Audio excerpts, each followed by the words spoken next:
Okay. I may go on and get this done. I don't know if I'm going to get any other videos done today, but if not, then at least I got 2 book readings done. Interlude, The Demon Lord and Immortality. I quietly leave the room so as not to disturb the pair while they're embracing each other. I guess this means they've worked things out? This is probably best for both of them right now.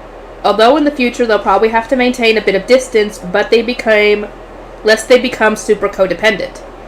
There are still some small kinks to work past, not to mention the big problem of what they're going to do from now on. Yeah, that's a big thing they're going to have to figure out once they get to the capital of Seriella, because the Demon Lord's going to be leaving to go back to her place, which means that either they can go with her, or they can stay in Seriella and deal with the potential war that's going to be happening. So, yeah. But at least mentally, they figured it out for now. Although, it sits a little weird with me that White is the one who helped Marizophis dispel his worries. I never expected her to be so sensitive to other people's feelings. Although, I guess looking back on her memory, she's always been weirdly good at guessing what people are thinking and feeling. I mean, is she a con man or what? She absolutely refuses to communicate most of the time, sometimes misleads people, and yet is also good at figuring out their feelings. It's a complete mystery. When she totally won over the puppet Teratex, I seriously didn't know what I was going to do. Actually, that's not quite accurate. If anything, that's the moment I knew I had no choice but to keep trying to reconcile with her. At this point, I don't think I can get rid of White anymore. I still don't understand the root of her immortality, for one thing. If I try something without figuring that out and she gets away from me, I don't think I'll ever catch her again. White has teleport after all. It's a breeze for her to run away from me with a spell that lets her instantly be transported to anywhere she's been before. That is true. She could go back to the Great Elro Labyrinth. Which is a good ways away, and if you try and go there to find her, zip, teleport straight back to where she first teleported away from. So, I mean, kind of be hard to catch her. If she wants to run away from me, I have no way of catching up to her. That would be all well and good if she decided to focus only on running away, but knowing her personality, I guarantee she'd launch a counterattack sooner or later, which means she'd probably use that particular guerrilla warfare of hers again to whittle away at my forces. I have no way of catching up to her, yet she can launch an attack whenever she wants. I still wouldn't lose to her, but I don't think anyone else stands a chance against something like that. If it came down to it, all my forces except for myself would be obliterated. I don't see how that's any different from being defeated. As it stands, the puppet Teratex are already becoming attached to White. Yeah, that's a good thing for her.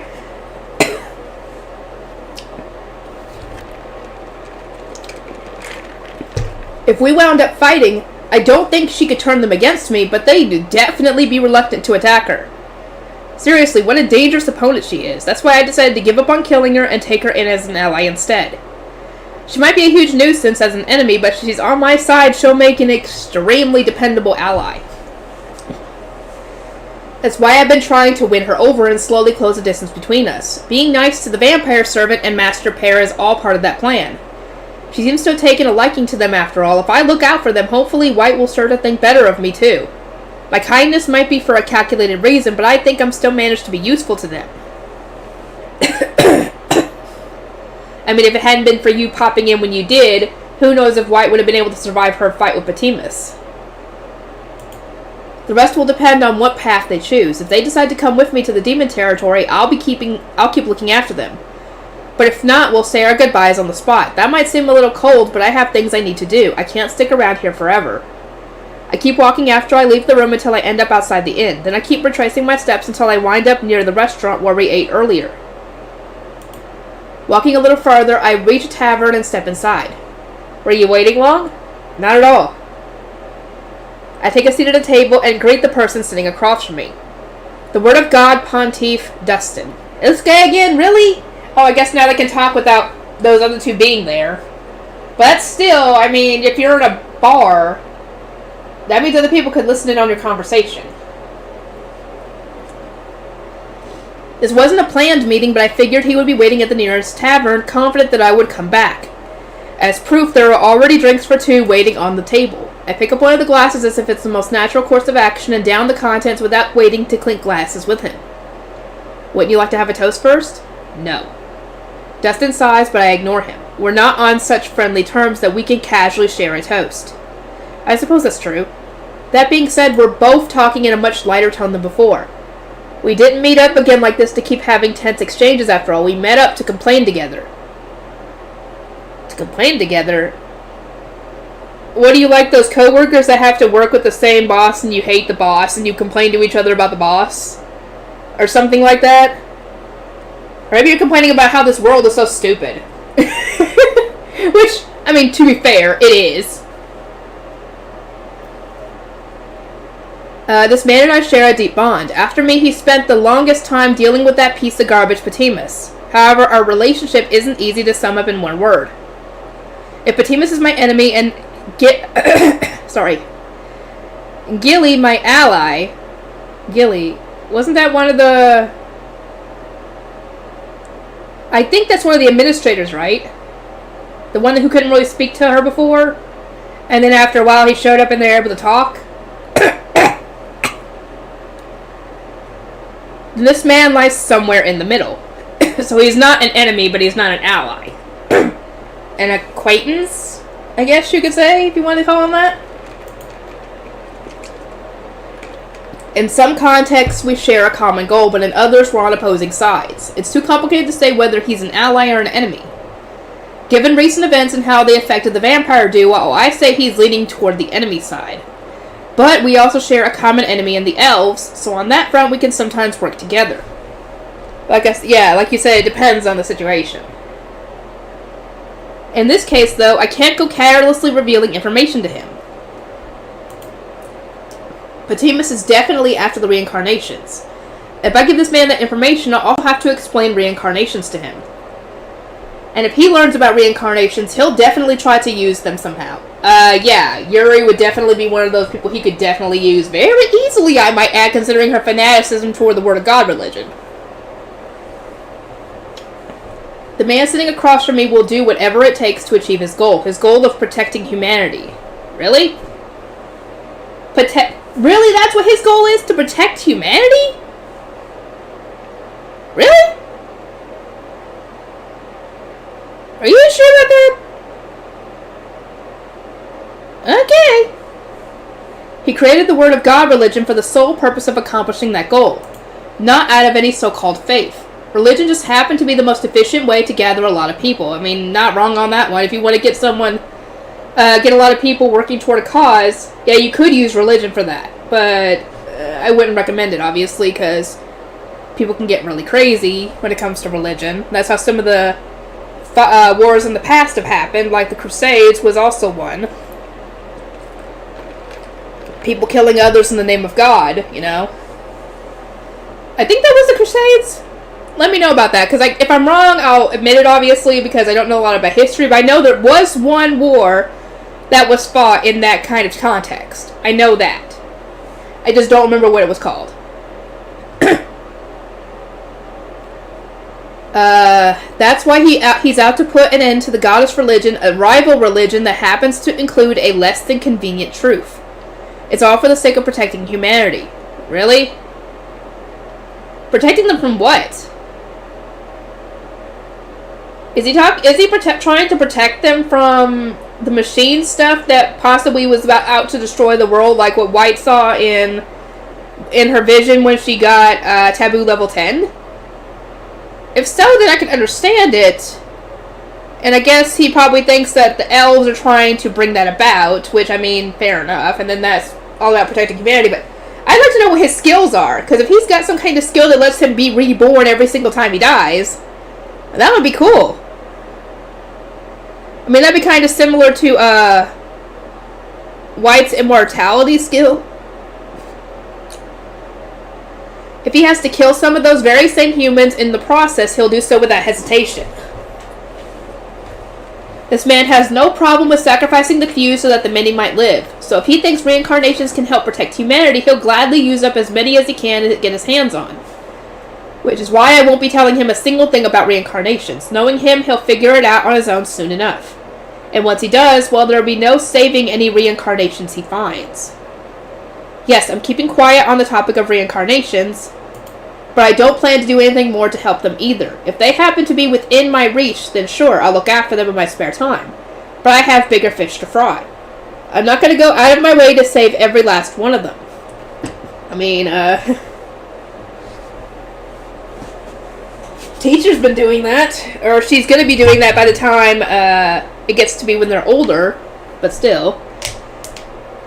I can't ignore my duty, which is to lead the demons to attack humanity, of course. Oh, okay, yeah, this makes sense now that you're enemies on that one. In that respect, this man is most definitely my enemy, I guess. So, should I take your parting words from earlier as a declaration of war? Do whatever you want. Either way, the fact is that I'm the Demon Lord now. So the time has come at last, has it? Dustin sighs heavily. A crisis that threatens all humanity. Yep. Which is why I don't know if you should really be wasting time on the goddess religion right now, yeah?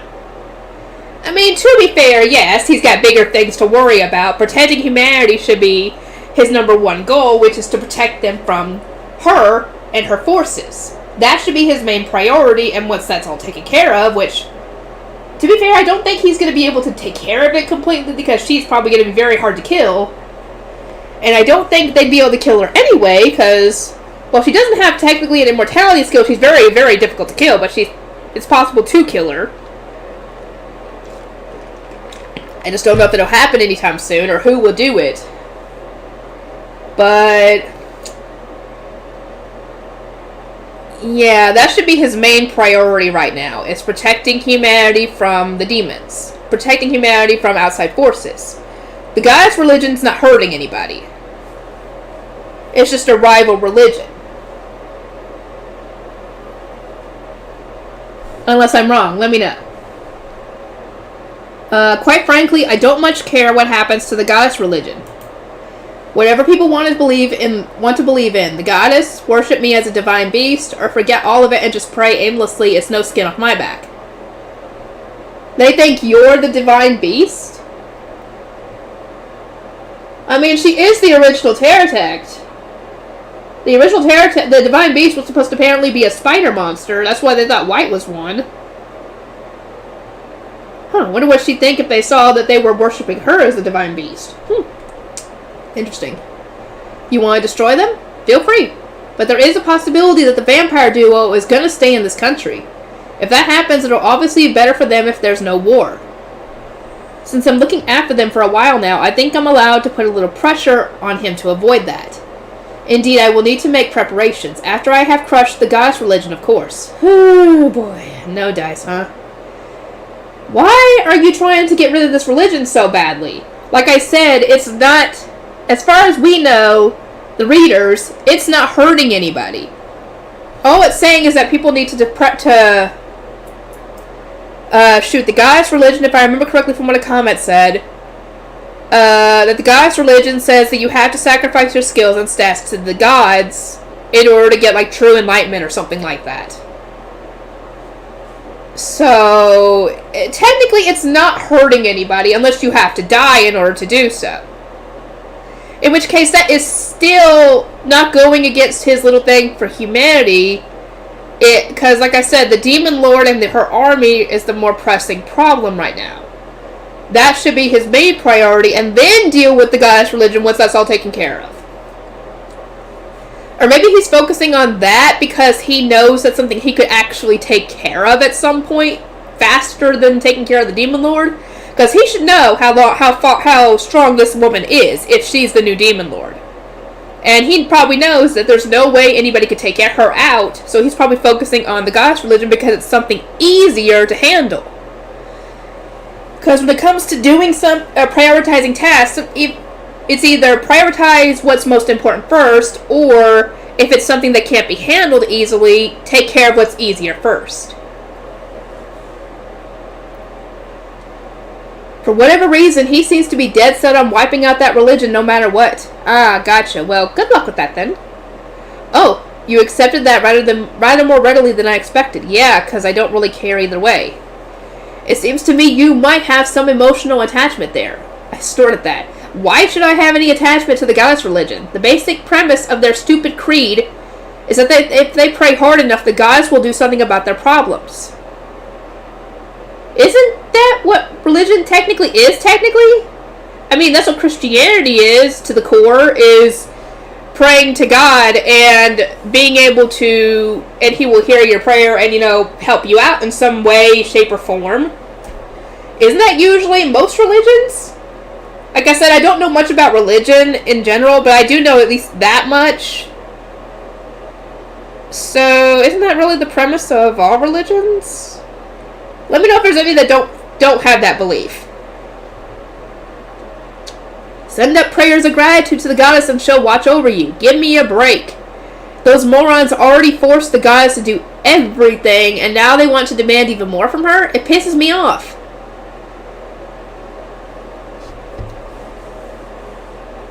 In that respect, the Word of God religion actually has more going for it. How so? Because the Word of God religion, if I remember correctly... Actually, let me pull up this comment real quick. Because someone actually... But, yeah. And the man before me is at the forefront of that. Because he made a religion based on a firm understanding of the system, the secret behind this world. Honestly, the claim that raising your skills and levels will let you hear the voice of God more clearly was a pretty genius idea on his part. And spreading that word as the basis of a new religion is an even more impressive move. Most of humanity knows about the Word of God religion now. Even if they aren't all believers, so many people are aware of it now that it's basically common knowledge. His ability to take a ridiculous claim like that and ingrain it so well that it becomes common knowledge is what's truly dangerous about Dustin. Manipulating the masses. He influences people's thoughts without them even realizing it, guiding them in whatever direction is most convenient for him. It's not a system-based skill or any kind of external power like that. He's just naturally a masterful speaker. Humanity's most brilliant invention is language. And this man happens to be brilliant at exploiting it. All he had to do was raise his voice, address the people, and guide their minds. People gathered, drawn in by that voice, and elevated him to ever higher positions. Just like that, Dustin gained unparalleled power. How is that possible? It's simple. It's because he's right.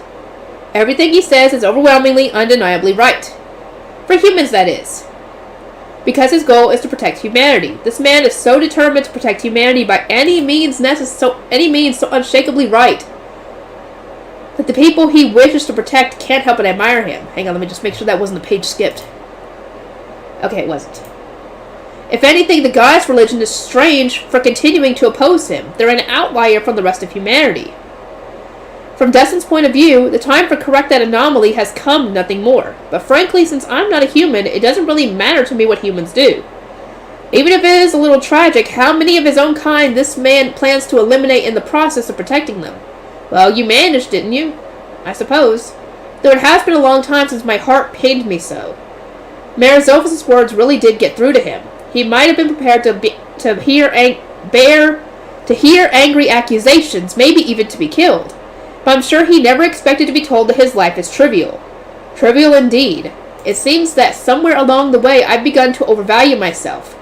Imagining that my single life might be enough to assuage their feelings was hubris of the worst degree. Yeah, your life's not worth much. No wonder they notice that you don't care if you die. This man is not afraid to die himself. Rather, his fear is the collapse of peace among humans. Thinking of humanity as a whole, he feels there are some humans like the goddess religion followers who can be discarded for the greater good. And he considers himself among that disposable number. His own life is of trivial value to him. Okay, I can't tell if this guy is supposed to be a good guy, an anti-hero, or a bad guy. When it comes to humanity, he seems like a good guy. But at the same time, he's willing to kill people just because they don't do what he wants, essentially. It kind of has a bit of a dictator type thing, but at the same time, it's not quite completely dictator. Because a dictator wouldn't be doing things for the good of his people. He would do whatever he wants, no matter what the people want. And it makes me wonder,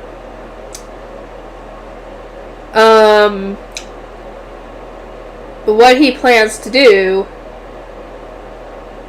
in the future. Because this is in the past. This is when all the kids are babies. Let's see. The life of someone who doesn't care if they die doesn't amount to much. Hold on. I'm trying to fix my stupid blanket. I got myself a heated blanket, and the cord's just being annoying. It's getting in the way. Okay, let's see. Especially someone who knows that even if they die, they'll eventually be resurrected. That's what I figured. I figured that was the case. Sorry, I had to make sure the cord wasn't in front of the stupid heater. Dustin has a skill called Temperance. Temperance? Is that kind of like the... No, that's not the immortality skill, because the immortality skill means you should never die. Or can never die, really. Unless your soul is attacked. In which case, well, it's a bye-bye there. Its effect is reincarnation with one's memories intact. Even if he dies, he'll be reborn somewhere in the world, inheriting all his memories from his previous lives. For this man, death is not the end. It's nothing more than a simple punctuation mark in his endless cycle of life, death, and rebirth. And when he was arrogant enough to assume that such a brief pause was a sufficient peace offering, Merizophis shot him down. It was pretty refreshing to witness, to be honest. But at the same time, I felt a little bad. It must be rough to be criticized by one of the very people you're trying to protect. Even if each of his lives might be trivial, when put together, the countless lives of the man called Dustin have immeasurable worth. And they come with the equally immeasurable weight of resolution and regret. Along with the pain of having to take the lives of humans in order to protect all of humanity.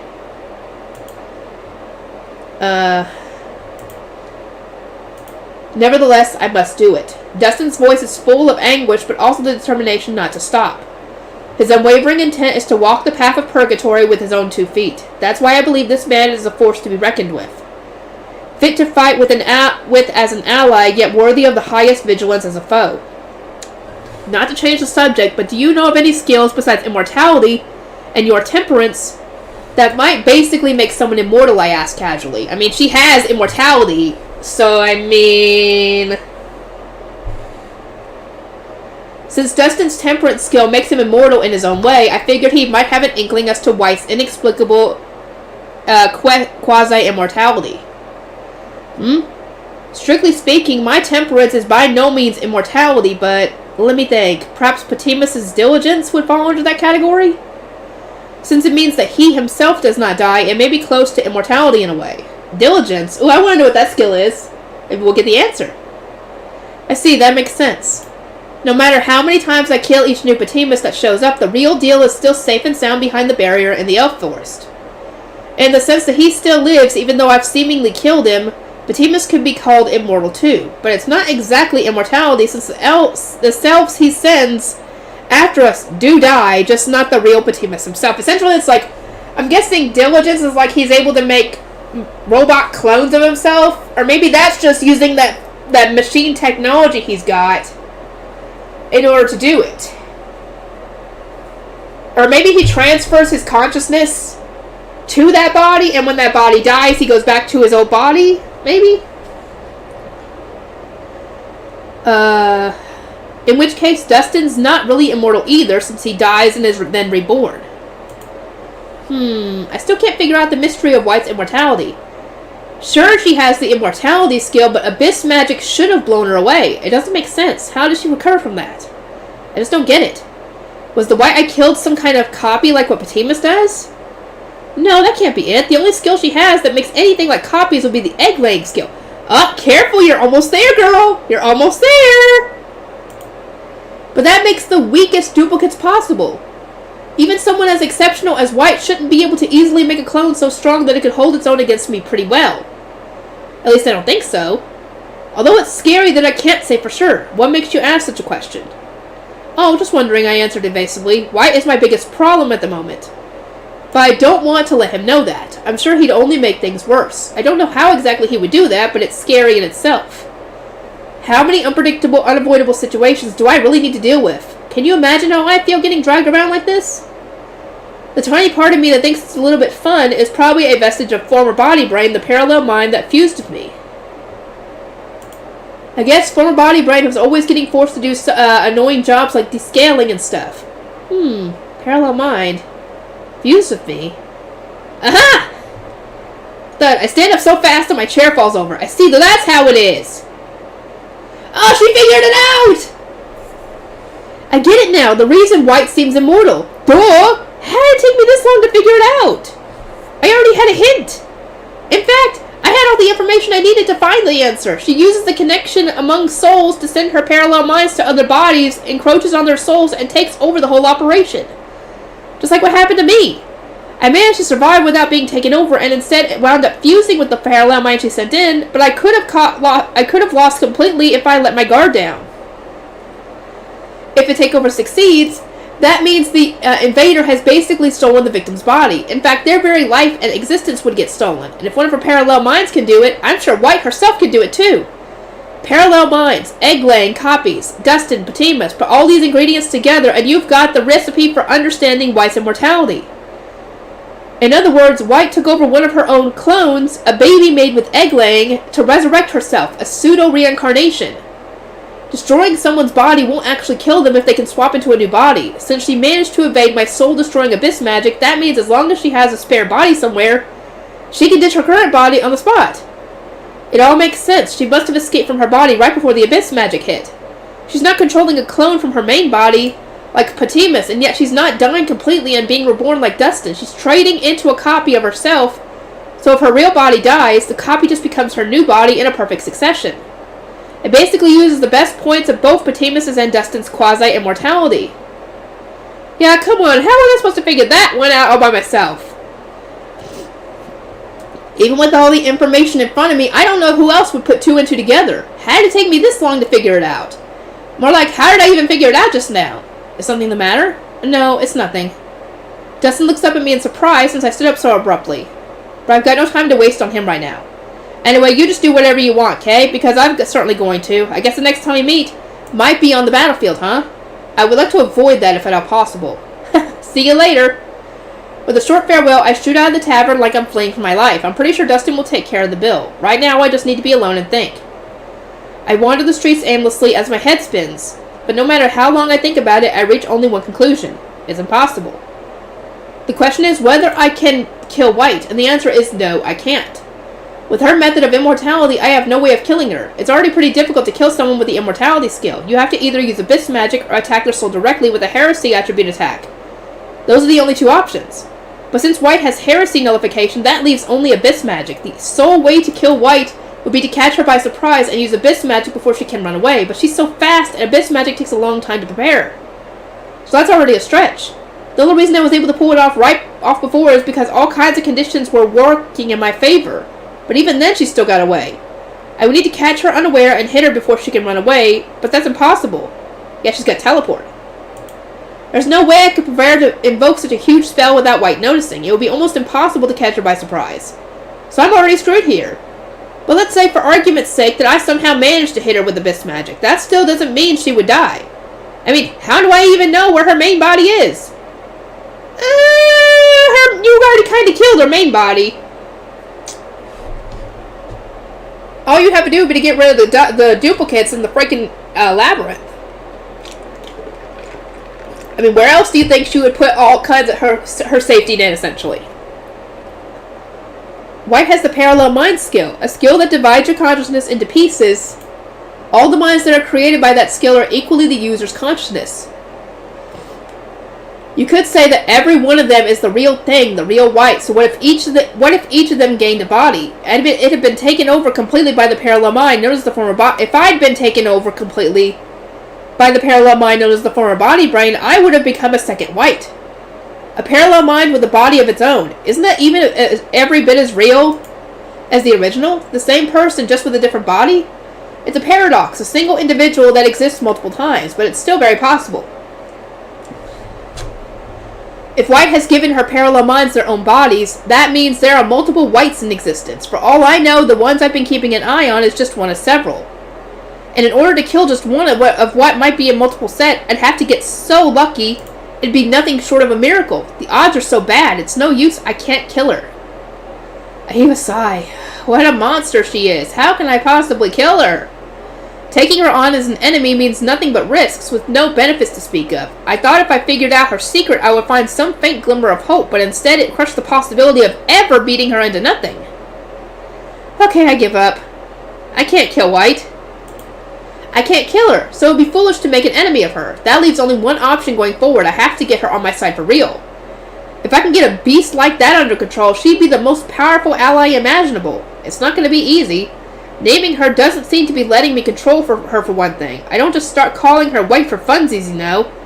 There's a skill in this world called naming. If you have it, it's supposed to give you power over any person or creature you've named. But giving her the name White doesn't seem to have had any effect. She's probably just too strong. Yeah, that's true. I'm assuming it only lets you get power over people and creatures that are weaker than you. And considering how strong she is, or that aren't even, close, is what I'm saying. I mean, I did it knowing it was a long shot at best, so the fact that it failed is no big deal. The problem was when White tried to get the puppet Terratex names. They were already getting attached to her, so if she had named them, she might have been able to steal them away entirely. Now I'm trying to get White on my side, and instead she almost steals some of my own forces from under my nose. The scariest part is that judging by her reaction, she didn't even realize she was doing it. I have to win her over somehow, in spite of how she manipulates people without even trying.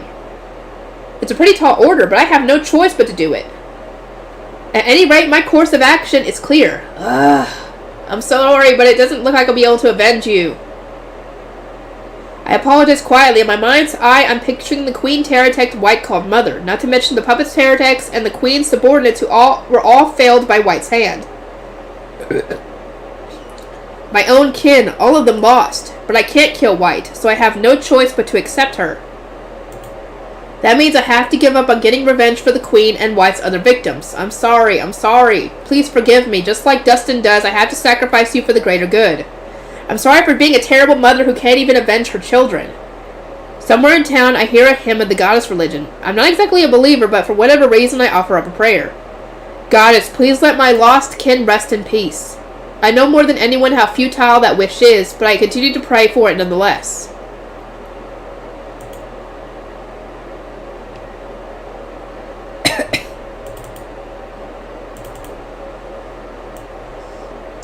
Okay, Dustin the 61st. Dang, he has been... How long has he been reborn? I wonder when he was first born. The 57th Pontiff of the Word of God religion. He has another name, but he cast it aside when he became the Pontiff, an elderly man who stands at the very top of the world's largest religion. Followers venerate him as the person closest to God. However, the truth is that he's a realist who is using that religion to manipulate humanity from behind the scenes. He has a certain cold-heartedness in that he will do anything for his ultimate purpose of protecting humanity, even if it means sacrificing the few so that the many might live. As the ruler of temperance, he will be reborn with his memories intact even if he's killed. He has used his power to continue to control the Word of God religion for many long years. His mental fortitude is so monstrous that he can stand on equal footing with some of the world's most powerful beings, including Ariel and Batimus. Oh, that's not good.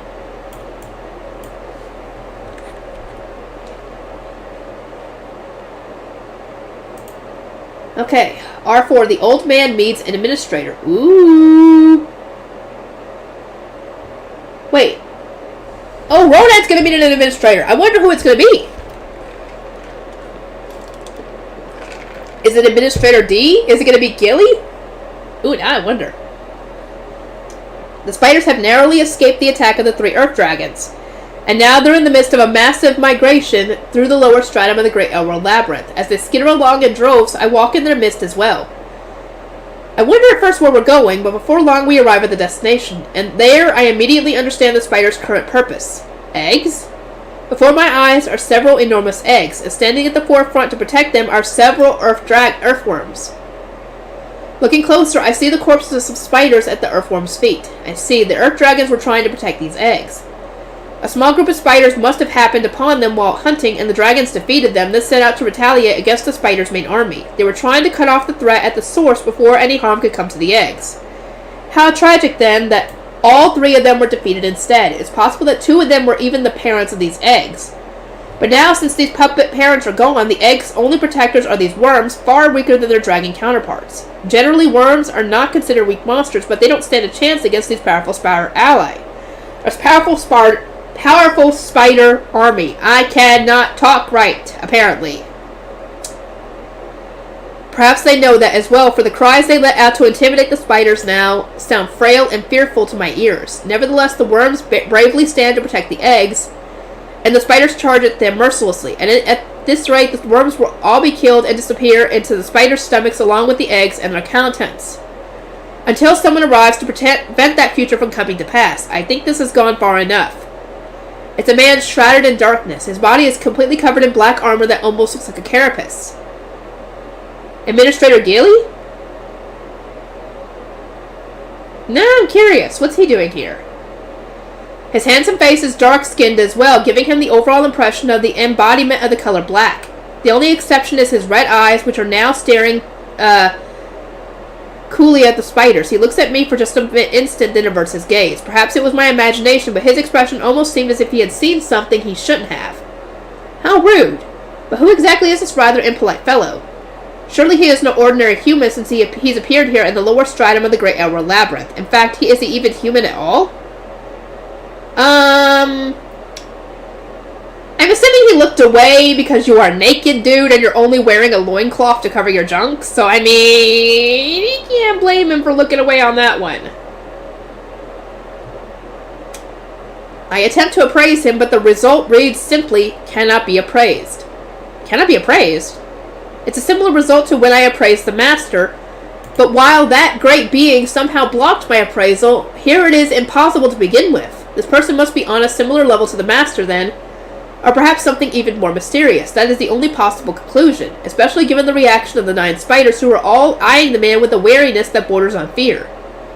These same spiders defeated those earth dragons with ease, but they are treating this man with the utmost caution. He must be strong, so strong that I doubt I could lay a scratch on him. I didn't even sense his arrival after all. He must have used teleport, but I didn't even notice. Unbelievable, there wasn't even the slightest hint that someone was about to teleport here. His skills of magic must be extraordinary. If I didn't know better, I might even suspect that he could be stronger than the master. He probably is. Withdraw at once. Any further violence will be taken as a declaration of war against me personally. At that, the spiders all freeze in place. For a moment, everything is perfectly still. Then the spiders turn around in perfect unison and flee the area at incredible speed. Unable to keep up with their sudden acceleration, all I can do is watch them leave in shock. Sensing a gaze on my back, I turn around to see the man in black armor staring at me with an impossible-to-read expression. Why are you following those creatures? His voice sounds genuinely puzzled. In fact, his bafflement is so like that of an ordinary human that the tension leaves my shoulders.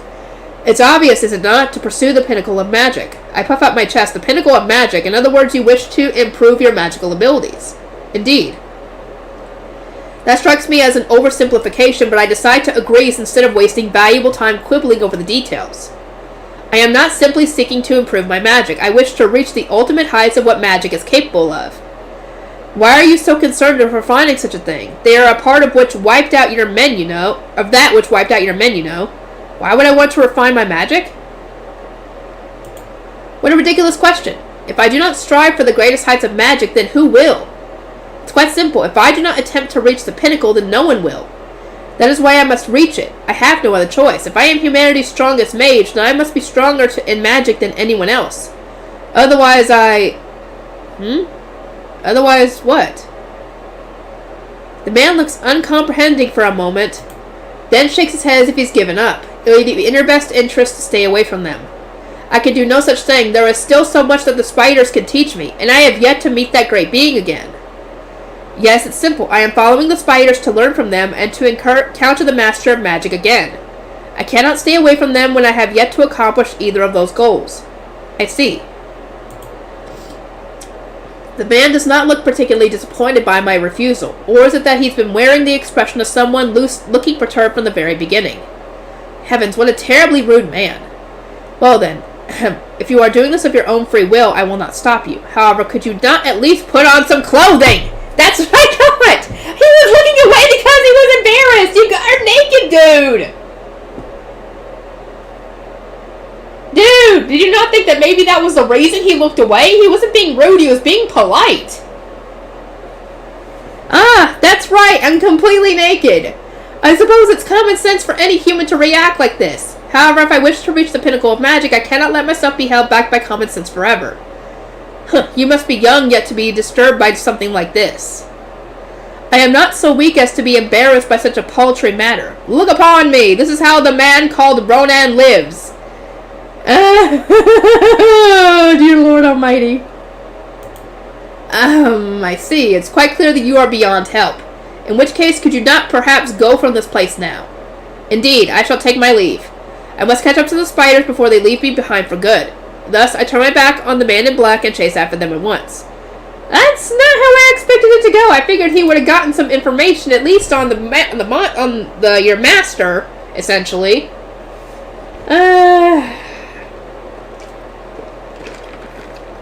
Okay, conversation. Meeting of the Parallel Minds, number 4. OMG, Gilly. So are we going to talk about how we went to pick some eggs on sale only to have a final boss show up? It's not that surprising. Gilly is the general manager of the dragons, right? Obviously he wasn't going to take it lying down when we beat 3 earth dragons and then went after their eggs. I mean, yeah. Oh yeah, I guess the first time we met Gilly was right after we beat that fire dragon. That brings me back. Damn it, I thought we were finally going to get to eat a worm egg. Right? We never got to eat that egg we picked up in the upper stratum way back when because those humans set our home on fire and chased us out. What do you think happened to that egg anyway? Since our home was on fire, maybe it got boiled? I'd say it probably got fried. Don't you remember how hard that shell was? It might have actually survived the fire and wound up hatching. What? No way! That's right, that thing definitely got fried. Damn it, all this talk about eggs is making me want to eat some. Yeah, but that's not going to happen. If Gilly's protecting them, we're never going to be able to lay a hand on those eggs. Excuse me. Actually, since Gilly showed up and all, maybe we should rein it in down here for a while. I guess if we keep killing off dragons and worms and stuff, Gilly might snap sooner or later. Yeah. Should we leave the lower stratum then? But if we do that, how are we going to feed this giant family of ours? The bottom stratum, maybe? Anyone know a good hunting ground? Sure we do. Huh? Where? Come on, think. A place where there's tons of prey that gives out tons of EXP too. Oh, I gotcha. So basically you're saying we should start taking action for real. I guess our spider underlings have grown quite a bit by now. That's true. Suppose it's time then. Okay, let's get started. Step 1 of our plan to wipe out humanity is a go. Oh no! What are you doing? Why'd you gotta rein these guys in? Fast! Because they're gonna go against you at some point. And you're not gonna know what the fuck to do. Like, what the fuck have y'all been doing?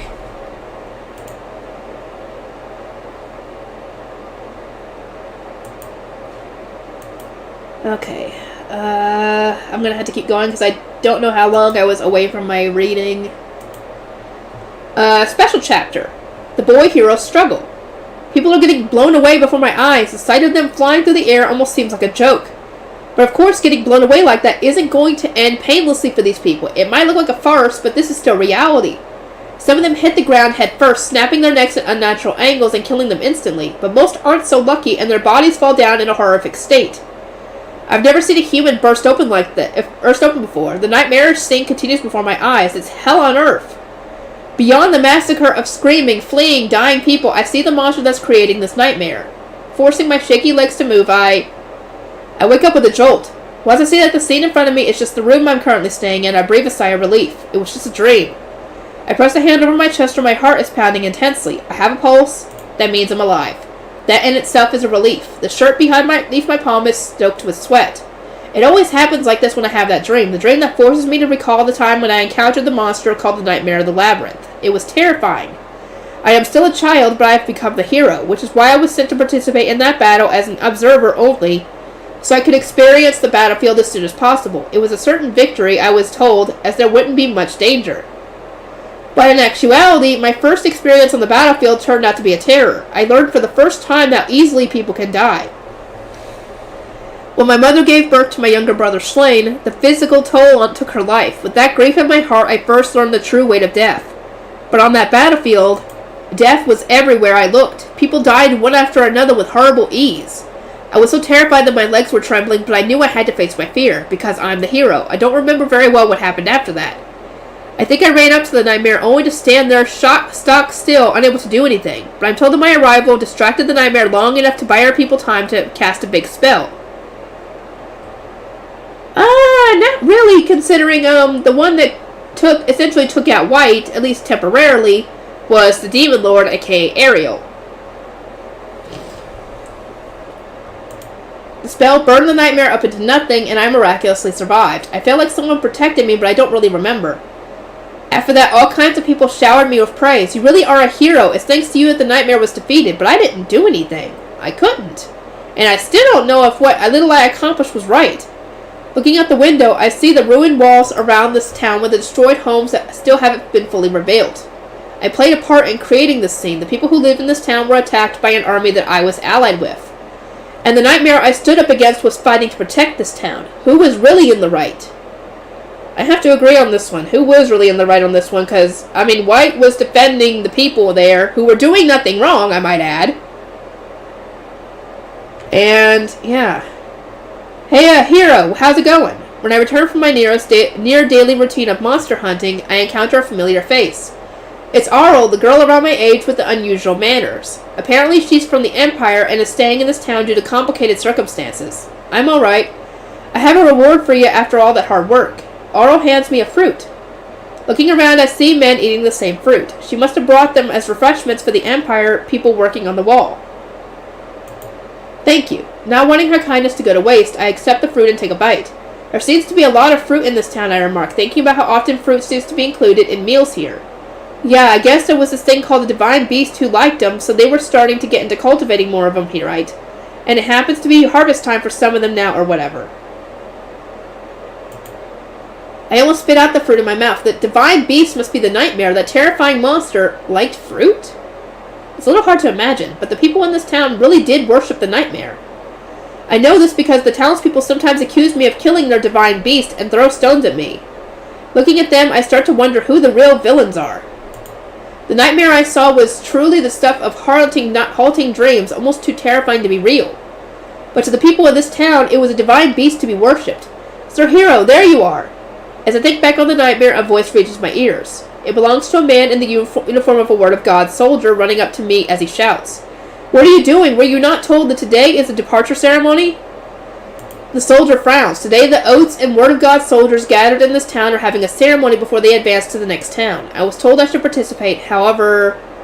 I thought I'd give you my answer already. I won't be participating and I won't be advancing to the next town either. Please don't say such things. It's quite concerning. The man really does look anxious. More specifically, his expression is that of an adult perplexed by an unreasonable child, but I have made up my mind. I won't participate in this war any longer. I can't stop the war, but I can certainly refuse to give my support. I want to stay in this town and help them rebuild. I won't simply do whatever adults tell me to anymore. I'm going to act on my own decisions and do what I believe is right. I'm staying in this town no matter what anyone says. Please pass on that message. That simply won't do. Since he came to fetch me himself, I'm guessing the soldier is of decent standing, but right now his expression is one of pure distress. I almost feel a little bad, but I don't intend to change my mind.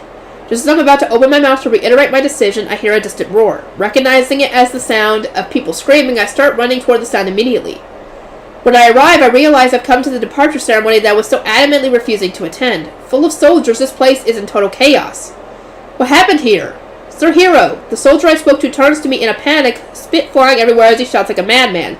It's the nightmare! A nightmare swarm is attacking us! What? Oh no. Is this what Oh no. This is what the spiders were talking about. Why are y'all doing this? This is the place where you guys were supposed to be protecting. Or your other stuff was protecting. Really? Why are y'all attacking this place? As soon as I hear the word nightmare, my body shudders involuntarily. But what does he mean by a swarm? The answer soon appears before my eyes. It can't be. As I look on in horror, a swarm of white spiders comes charging at the gate. Close the gates! Shouts ring out through the chaos. Terrified of the countless spiders coming toward the walls, the soldiers nevertheless know what they have to do, and they jump into action. Immediately they close the gates that were open for the departure ceremony. At the same time, other soldiers climb to the top of the city walls and prepare to attack the oncoming spiders. I try to follow them, but someone grabs my shoulder. Sir Hero, please run! Turning around, I see Sir Tiva, the Empire Knight who's often with Arl. It's too dangerous here. Take shelter somewhere in town. I'm going to fight too. Tiva's grip on my shoulder indicates that I don't have a choice, but I refuse anyway. No, Tiva shakes his head. You're still young, much too young to die here. The pressure on my shoulder grows. In his eyes, I see grim determination. Just like that, I know without a doubt this man was at the battlefield that day too. He knows firsthand how terrifying the nightmare is, and because of that, he also knows that we have no hope of winning this fight. Even so, I have to fight. I can't run away now. I don't know how or why, but I know I need to stop the oncoming swarm of spiders. These aren't like the nightmare who protected this town. But for some reason I can sense without a doubt that they intend to bring calamity on this town and all its people. Well, I mean, technically, if they could just kill the ones who tried to kill off these people in the first place anyway, that'd be fine. I shake off Tiva's hand and climb up the wall. Looking down, I see that the spider swarm is already closing in on the wall. The soldiers are attacking with magic, arrows, and more to little effect. There are simply too many of them, and if one spider goes down, another simply takes its place. How many spiders are there? It looks like at least 10,000 to me, likely a great many more. As far as the eye can see, the ground is covered in spiders. The horrifying sight fills me with fear, but behind me are the people of this town and that girl with the strange manner of speaking. I can't run away now. I use Holy Light Magic, the magic I learned when I became the hero. The handful of spiders hit by the attack goes down, but a flood of following them simply tramples their corpses. I keep using the spell, but it's not fast enough.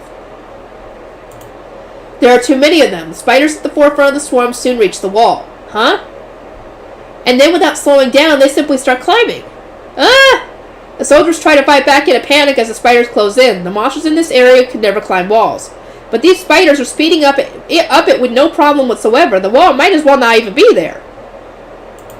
Down! Get down now! Shouts a man who seems to be a general. By then, the first spiders have already reached the top of the wall, and they bear down on us like a tidal wave. One rises up right in front of me, baring its fangs. I quickly draw my sword and try to block the attack, but my body is simply too light to stop the spider's charge, and I tumble backward. Ah! Thrown off the wall, I hit the ground below. I manage to stand up despite the pain and see soldiers fighting off the spiders that have already crossed over the wall. The soldiers hold their shields forward and try to push the spiders back, but more and more spiders keep coming, pushing even further. A thread shoots out and hits one of the shields, dragging a shield and soldier alike into the swarm of spiders. Ah! Help me! The soldier screams as he disappears into the endless wave of spiders, and he's gone. Bye-bye. Bye-bye. Yeah, this is not good. The same scene is unfolding all over the wall. Truly the sight of nightmares. But I have no time to be shocked because the spiders are closing in on me too. Ah! All I can do is swing my sword and try to fend them off. This is not good. Oh, we get to see Julius as a little kid. I think. Oh, he's so cute. He's so adorable.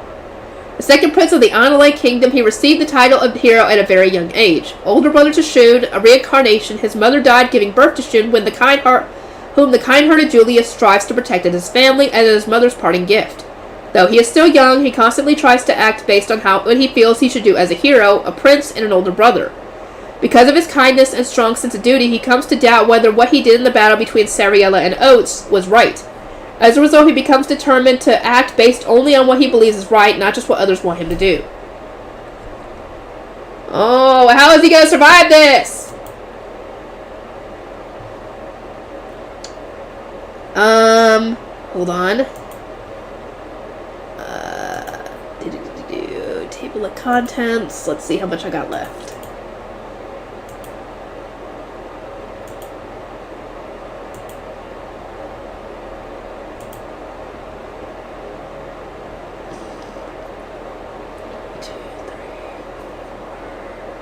Okay, I guess I'm going to end this one off here.